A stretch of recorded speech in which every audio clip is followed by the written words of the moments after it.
और कहते हैं कि महाराज मनुष्य के बिगड़ने के दो प्रमुख साधन, पहला आंख और दूसरा कान। एक बार महाराज उत्तानपाद शिकार करने सुदूर निकल गए तो वहां एक सुंदरी को देखा। आंखों ने देखा, मन मस्तिष्क बदल गया। सद्विचार की जगह कुविचार आने लगे और जाकर के शादी का प्रस्ताव करते हैं कि क्या देवी तुम मुझसे विवाह करोगी? मैं इस धरती का सम्राट हूँ, महाराज मनु का पुत्र हूँ, उत्तराधिकारी हूँ। उसने पूछा क्या आपका विवाह हुआ है? तो कहा कि हाँ। तो कहा कि अगर मुझसे विवाह करना है तो अपनी पहली पत्नी को त्याग दो, छोड़ दो। राजा उत्तानपाद उसके रूप सौंदर्य को देख करके ऐसे मंत्रमुग्ध हुए कि उसको घर लेकर के आए। पहली पत्नी सुनीति को निकाल दिया। उसका नाम था सुरुचि। सुरुचि का अर्थ स्वस्य रुचिर यस्य सह सुरुचि। सुरुचि का मतलब हमारे इंद्रियों ने जिस वस्तु की मांग की हमने उसी को दे दिया। रसना चाहती है कि सुंदर पदार्थ मिले, आंख चाहती है कि सुंदर दृश्य दिखे, जो मन में आए वही कार्य करे, मनमाना आचरण करे, इसी को सुरुचि कहते हैं। समय बीता, सुनीति राजभवन से कुछ दूर पर एक घास फूस की झोपड़ी बनाई और वहां पर रहने लगी। समय बीता, सुरुचि गर्भवती हुई और कहते हैं कि भगवान की कृपा जिस पर हो उसका कौन क्या बिगाड़ सकता है। सुरुचि गर्भवती हुई, समय बीता। एक दिन राजा उत्तानपाद शिकार करने के लिए गए और वहां से आ न सके। रात्रि हो गई, बहुत थके हारे थे, तो वहीं पहुंच गए जहां पर सुनीति रहती थी। इतने थके हुए थे कि राजभवन में जा न सके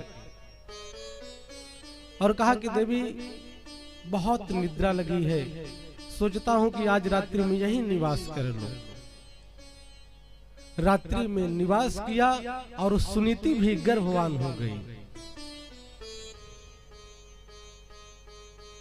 समय आया, सुरुचि से उत्तम नामक पुत्र पैदा हुआ और सुनीति से बालक ध्रुव का जन्म हुआ। अब दोनों बालक धीरे धीरे बड़े होने लगे। एक बालक राजभवनों में रहता और एक बालक टूटी फूटी झोपड़ी में रहता, जबकि दोनों राजा के पुत्र हैं, धरती के सम्राट के पुत्र हैं। जब ध्रुव जी 5 वर्ष के हुए तो श्री सुखदेव जी कहते हैं, एक दिन पूछा कि मां मेरे पिता कौन है? तो माता सुनीति ने टाल दिया, लेकिन जिद कर लिया कि मां तुम बताती क्यों नहीं हो? आज बताओ कि मेरे पिता कौन है। अगर आप बताओगी नहीं तो मैं अन्न जल का त्याग कर दूंगा। श्री सुखदेव जी कहते हैं ध्रुव जी अडिग हो गए। तो माता ने कहा कि बेटा, जो यहाँ के राजा हैं, धरती के सम्राट हैं, महाराज उत्तानपाद, तुम उनके पुत्र हो। बालक तो बालक, माँ ने बता दिया। समय बीता, बालक ध्रुव पहुंच गए राजभवन में और पिता की गोदी में उत्तम बैठा हुआ था। 5 वर्ष के ध्रुव जी पहुंचे हैं पिताजी की गोदी में। जैसे ही बैठना चाहा, श्री सुखदेव जी कहते हैं, एकदा सुरुचे पुत्रम अंकम आरोप्य लालयन् उक्तमं नारुरुक्षन्तम ध्रुवं राजाभ्यनंदत। जैसे ही गोदी में बैठना चाहा, इतने में सौतेली माँ आई सुरुचि, हाथ पकड़ करके झटक दिया। कहा कि मूर्ख, तुमने विचार कैसे कर लिया बैठने का। बहुत डांटती है। कहा कि तेरी इतनी बड़ी हिम्मत कि तू पिता की गोदी में बैठना चाहता है। अगर तू मेरे गर्भ से पैदा होता तब पिता की गोदी में बैठने का अधिकार तुझे मिलता। सुखदेव जी कहते हैं शायद सुरुचि अपने गर्भ को भगवान की कृपा से भी ज्यादा बड़ी बता रही है। कहा कि जा भगवान की तपस्या कर और भगवान प्रसन्न हो तो यही वर मांगना कि दोबारा जन्म मिले तो सुरुचि का पुत्र बनो। बहुत डांटा फटकारा।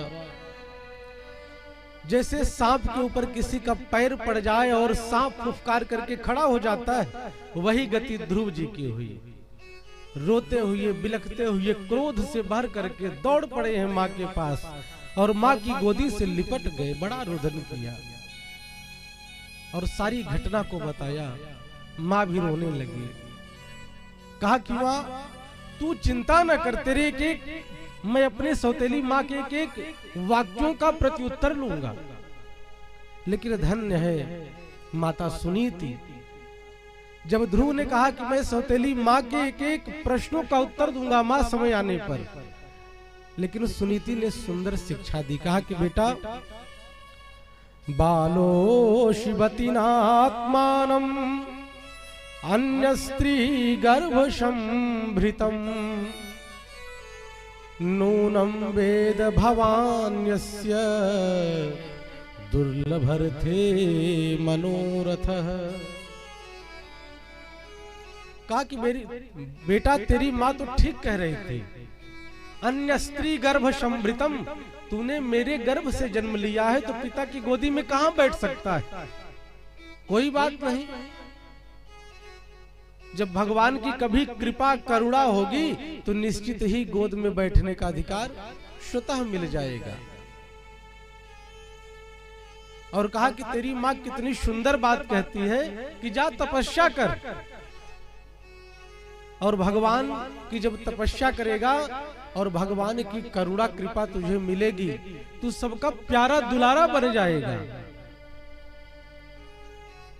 और सुनीति कहती है कि बेटा जो तुमने कहा कि मैं अपने सौतेली माँ से प्रतिशोध लूंगा, बदले की भावना तेरे भीतर जगी, यह ठीक नहीं बेटा। कहा कि चाहे जो भी व्यक्ति किसी के भी बारे में अमंगल सोचे, लेकिन बेटा हम लोगों का कर्तव्य यह है कि हम सबका मंगल सोचें। मां मंगलम तात परे सुमंस्था। आखिर में वो भी तेरी सौतेली माँ है। भले ही सौतेली शब्द लगा, लेकिन आके तो माता है।